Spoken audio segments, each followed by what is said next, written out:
இது win plus ball pen.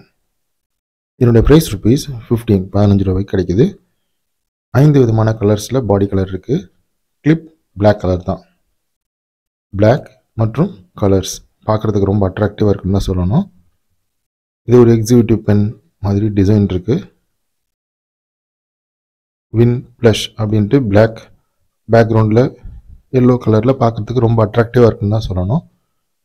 நல்ல ஒரு grip கொடுத்துருக்காங்க. நல்ல கம்ஃபர்டபுளான grip. ஆனால் ரீஃபில் பல்கி ரீஃபில் கொடுத்துருக்கலாம் 15 ரூபீஸ்க்கு. ரீஃபிலுடைய டிசைனே ரொம்ப யூனிக்காக இருக்குன்னு தான் சொல்லணும். ரைட்டிங் ஒரு நார்மல் பால் பென் பிளாக் கலரில் ஒரு மெட்டாலிக் டிப்போடு கொடுத்துருக்காங்க. வின் 15 ரூபீஸ்ன்றது கொஞ்சம் காஸ்ட்லி மாதிரி தான் இருக்குது. மற்றபடி ஒரு எக்ஸிக்யூட்டிவ் பென் வின் கிட்ட இருந்து. தேங்க்ஸ் ஃபார் வாட்சிங்.